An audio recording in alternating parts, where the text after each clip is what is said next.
సంఘటనలు ఇప్పటి వరకు జరిగిపోయిన సంఘటనలు ప్రతి ఒక్కరికి కూడా ఇక్కడ ఉన్న ముస్లిం సహోదరులందరికీ తెలుసు. అయితే ఆ విషయంపై ఒక్కరు కూడా ఏనాడు ఏ రాజకీయ నాయకులు కూడా చర్చించలేదు. ఎవరు ముస్లిం సహోదరులకి న్యాయం చేయలేదు. ఒక్క అఖిలేష్ యాదవ్ గారు తప్పించి అఖిలేష్ యాదవ్ గారు ఈ రోజుకి కూడా ముస్లిం సహోదరుల కోసం ఎంతో పోరాడుతున్నారు. ఆ సంఘటనలపై ఆయన ప్రత్యేకమైన దృష్టి సాగించాలని చూస్తున్నారు. గతంలో ఉన్న ప్రభుత్వాలు ఇప్పట్లో ఉన్న ప్రభుత్వాలు కూడాను వాళ్ళకి చేతులెత్తి దండం పెడుతుంది. కానీ వాళ్ళు చేసిందేంటి మీరే గుర్తించండి. ఒక ట్రాన్స్జెండర్ అయిన మాకు, ఇజ్రాయలమైన మాకు పౌరుషం రోషం వస్తుంది. మా సహోదరులకి మా ఆడపిల్లలకి ఇంత అన్యాయం జరిగింది ఏంటి అని.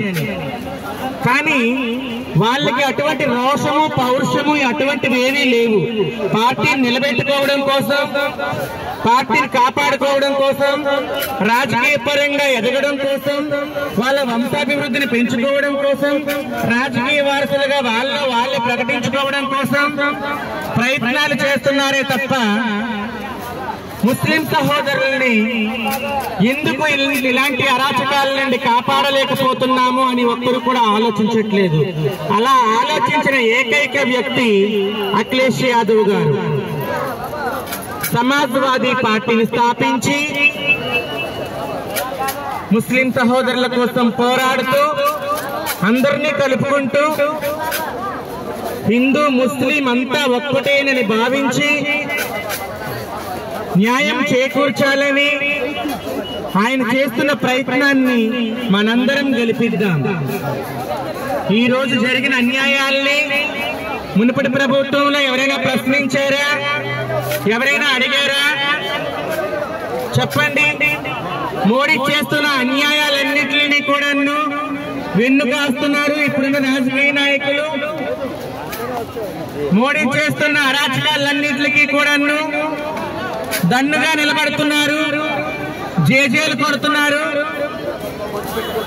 అతనితో పొత్తు పెట్టుకొని, నరేంద్ర మోడీతో పొత్తు పెట్టుకొని మన దేశాన్ని అల్లా కల్లోలంగా మారుస్తున్నారు, మత కల్లోహాలు సృష్టిస్తున్నారు. ముందు ఆ మోడీని హటాయించండి. ఇక్కడి నుండి మన దేశం నుండి మోడీని హటాయించండి. మోడీకో హటావ్, మోడీకో హటావ్, మోడీకో హటావ్. ఈరోజు ఆడవాళ్ళు రాజకీయ నాయకులు అయ్యారు, మగవాళ్ళు రాజకీయ నాయకులు అయ్యారు.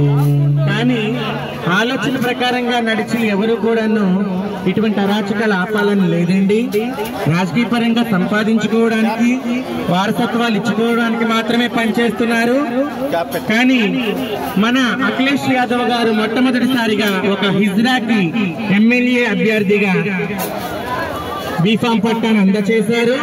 కనుక మీరు గమనించి సమాజ్వాదీ పార్టీని, అఖిలేష్ యాదవ్ గారి నాయకత్వాన్ని గెలిపించి ముస్లింలకై పోరాడుతున్నటువంటి ఆయన ఒక్కసారి గెలిపించి మీకు తగు న్యాయము చేస్తారని. సహోదరులారా, ఒక మాట చెప్తాను. జగదంబ దగ్గర 2 ఎకరాల భూ కబ్జా చేస్తారు. మేము ముస్లిమంది 10 ఎకరాలు ల్యాండ్ ఇస్తారన్నారు. చెప్పి 5 సంవత్సరాలు అవుతుంది, ఇంతవరకు మీకు ఇవ్వలేదు. అలాగే వాగ్దానాలు చేస్తారు, 5 ఎకరాలు 10 ఎకరాలు ఇస్తామని. ఎక్కడ ఉంది 5 ఎకరాలు 10 వైజాగ్ లో? నన్ను నమ్మండి, పార్టీ చూడండి, మనిషిని చూడండి. మీలో మా బతికే మనిషిని ఎలా